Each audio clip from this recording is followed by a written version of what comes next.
Okay, so let's start with what's probably been on your mind lately.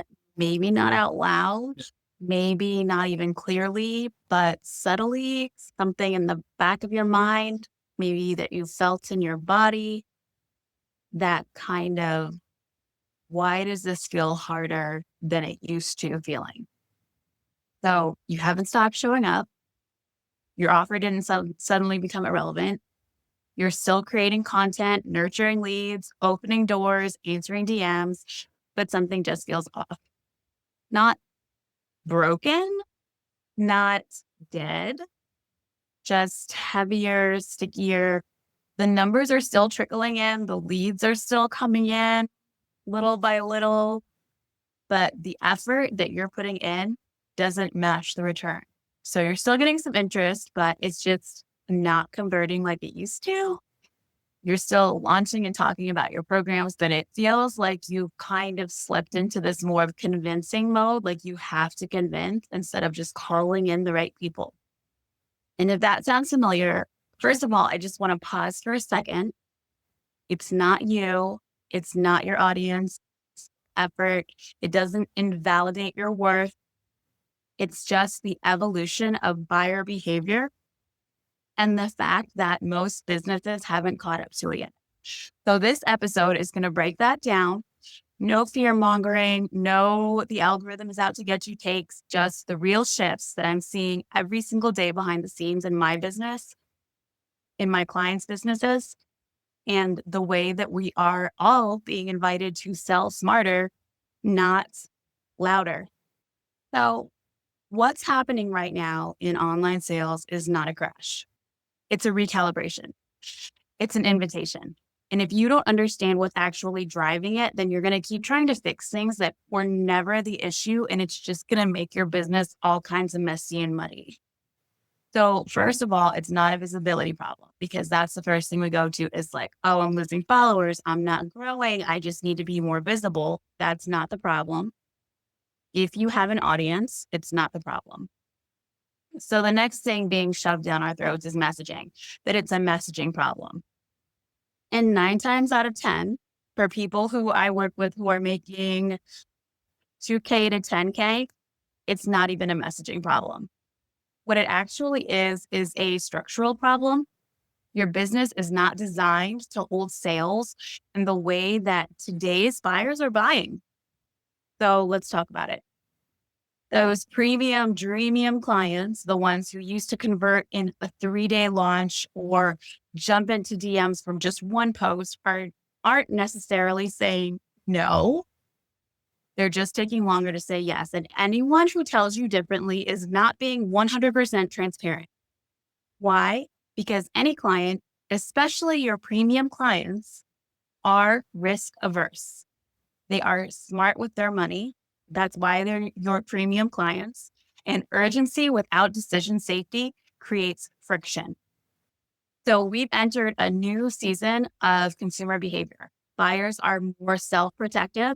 They're more researched. They're more knowledgeable and they're more skeptical. They want more for their money, higher quality, better results, not because they're unwilling to invest, but because they're not willing to be rushed. They realize that building their business, that increasing their income through support, through courses, through education, whatever you offer, is a long-term project.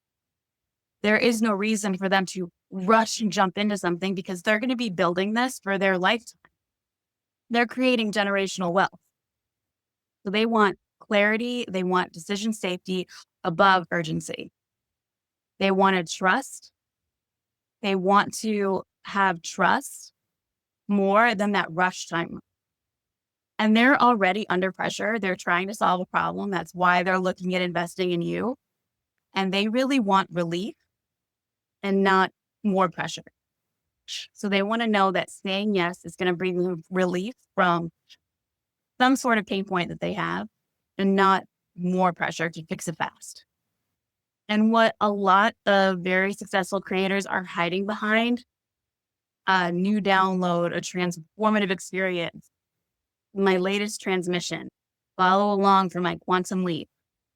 What they're really doing is just experimenting to see what can get their numbers back up. And instead of saying, hey, the landscape has changed, we're adapting, we're growing, we're moving with it, they're making you feel like you're behind them, when in reality, they're trying to navigate this new landscape too.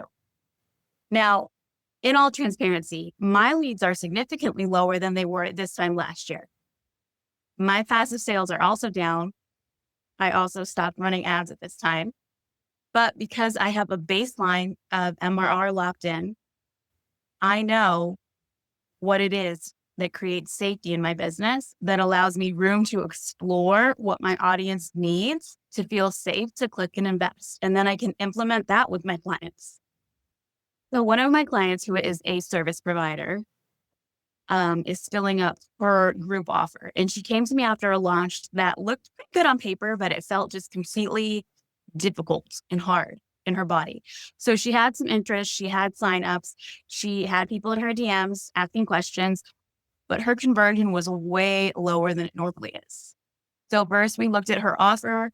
We did some market research on her audience to make sure it was all congruent. Her content was clear. Everything was good, but it was her sales structure that was pushing urgency before she built trust. So she compressed the buyer timeline so tightly into just a 5-day launch with heavy countdowns, quick bonuses, so that people who were ready emotionally didn't have time to really feel ready logically. They needed a little more space. They needed a little more space. Not more information, not more bonuses, just more space to settle into the decision. So we changed nothing about her offer, but how she structured the lead up. And we did relaunch again. And this time we extended her pre-launch runway. So we built belief before we pitched. That gave us time to analyze feedback, analyze questions, see how we needed to tweak our content. We use a lot of segmentation to talk to different buyer types in the way that their brain needs to hear it to feel safety. We did this in her content and in her sales emails. And the result was same product, doubled the conversion rate, and no panic. And it felt so much better. And her audience felt so much better buying. So here's the deeper layer that I want you to understand. Moving forward, I want you to look at it through this lens. If your sales feel like they're slowing down, if demand feels like it's down a little bit, if once hot leads are now just watching in the background instead of jumping in and buying, it's not that you're doing it wrong. It's that your sales process is still optimized for speed, but your buyers are moving at a pace that prioritizes safety. So inside my business, inside my mastermind, inside my cohort, inside my one-on-ones, we've stopped chasing speed and we're creating around decision safety. So instead of how fast can I build this offer, we're asking how can we design this sales process to hold high cash months without pressuring our audience? And we do this by using internal buying triggers like unmet desire activation, emotional and decision safety. So we do this through internal buying triggers like identity alignment, making sure that our content and our offer reflects the person that your dream client wants to become. Creating emotional safety. So marketing that feels really good, not bullied, not fear mongering, not fear of missing out, but marketing that helps them feel safe, not judged. And that's what creates that feeling like, oh, she gets me. I want to buy from her. Unmet desire activation. So this is what they've been sitting on. Maybe they haven't even really articulated, but we tap into it and show it to them. And this one is really important when we're creating decision safety, and that's decision empowerment. So you want your dream client to feel powerful, aligned, smart for investing, not manipulated. Because in reality, your dream client is investing in themselves, not in you. And that's exactly how you want them to feel. You want them to feel like I made this decision from a place of safety and joy. And then also belief shifting. So this is a big part in dissolving objections too. So showing them what they think the problem is and what the actual problem is and what they need to get there. Then we take all of that, as well as our high value problem, high value desire messaging, and we build this into our sales process. So we build pre-pitch belief stacking into our content plan. We are extending the sales runway. So no more rushing. We're extending it to account for real human behavior. And we are creating highly segmented pathways through our funnels and messaging based on our lead temperature and buyer types. And then we're also diagnosing friction points through conversion behavior, not just on how we feel, but what are the friction points that the data shows. And this is exactly what my buyer flow method was built for. It's not a hype system. It is a decision safety system that stands the test of time, that will help your business do the only three things that your business only has to do, which is generate leads, turn them into buyers, and retain them for longer to increase their client value. So let's bring it back to you, because that is what this is all about.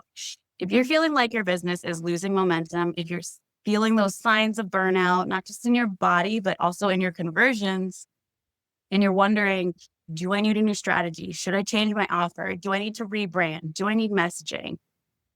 Do I just need to push harder? I want to offer you a pause, not a quit, not a pivot, just a moment to ask yourself, is the way I'm trying to sell actually aligned with how my buyers are making decisions? Because that is the entire game now. Not who's loudest, not who's flashiest. It's about who is the safest, who builds trust the fastest, who designs sales structures and systems that give the buyer what they need before asking for the conversion. And if that is not built into your business yet, that's the recalibration that I would love to guide you through. A lot of times you don't need to completely burn your business down. You just need to figure out what's already working and turn it into a business model that holds. You need a little bit of restructuring to hit those higher cash months that you've been waiting for.